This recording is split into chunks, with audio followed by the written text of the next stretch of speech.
At my boss's daughter's wedding, she leaned in close and whispered, "Take that cheap suit off. You're embarrassing me." I thought she was joking. Then she looked down at my jacket again, and her expression didn't change. "I'm serious," she said. "Go change. Or leave."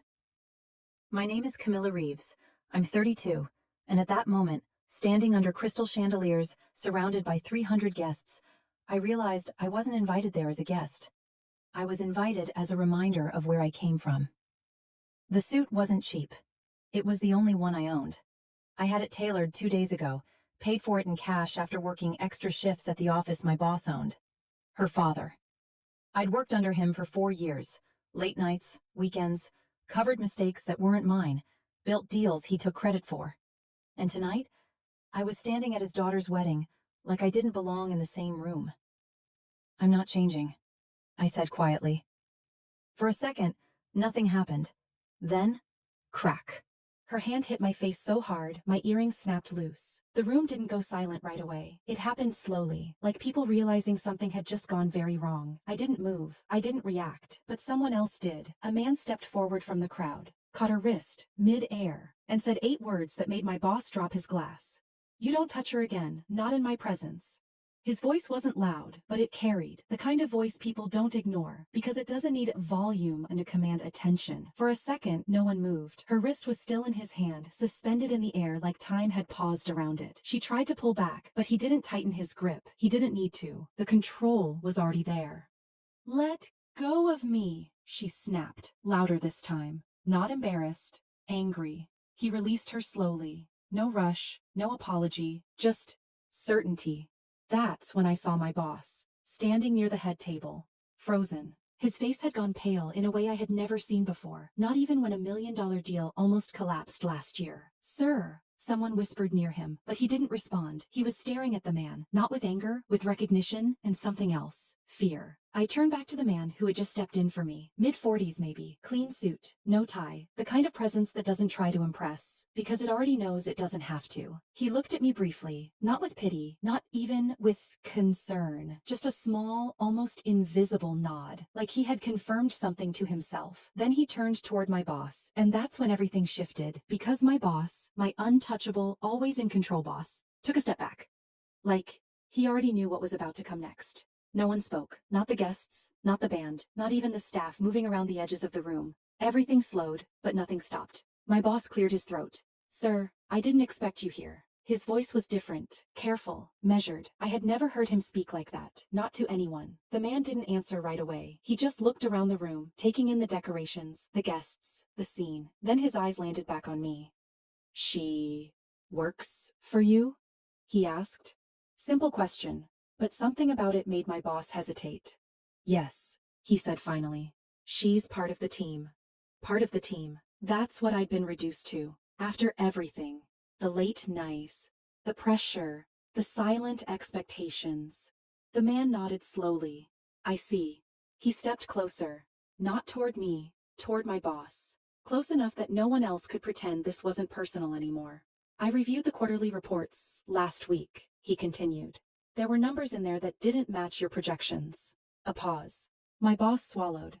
"We can discuss that later." "No," the man cut in. Calm, controlled. "We'll discuss it now." That's when it hit me.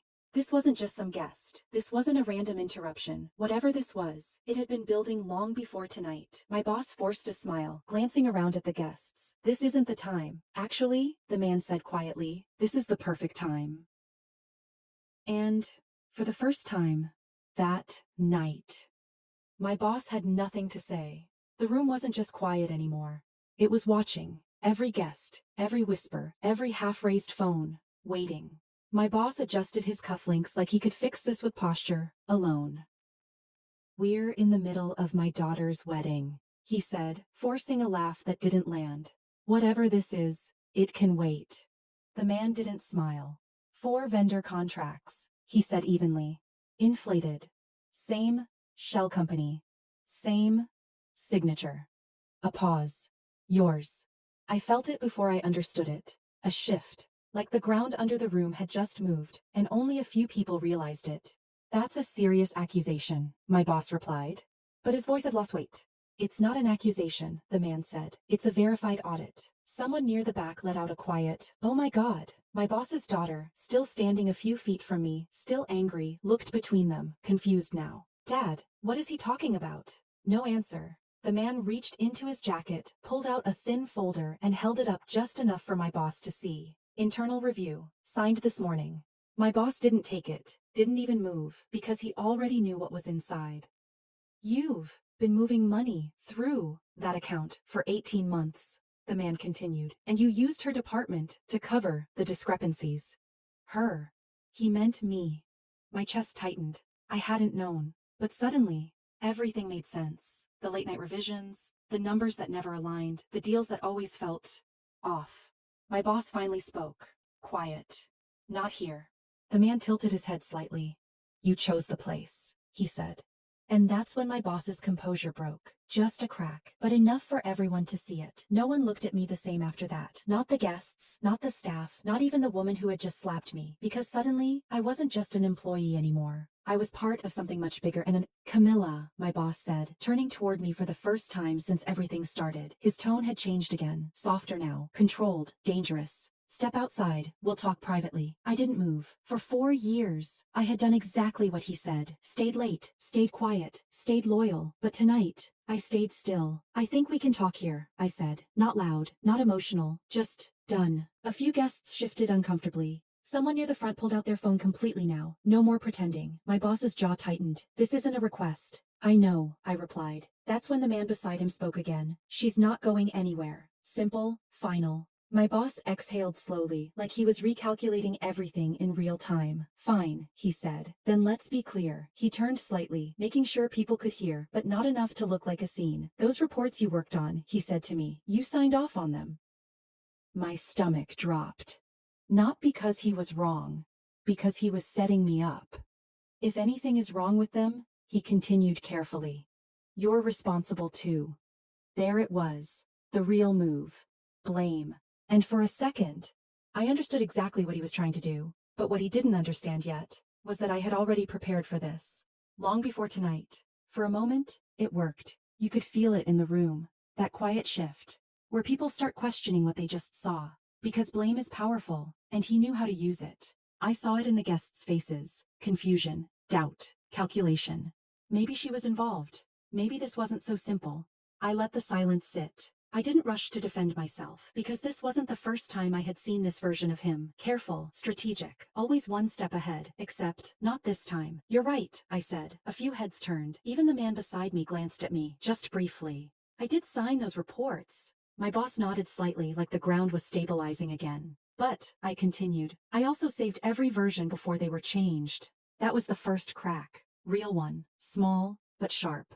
"I kept the original files," I said calmly. Time-stamped, archived, on a separate drive. Now people were listening again, not casually, carefully. My boss didn't speak, didn't interrupt, because he already knew where this was going.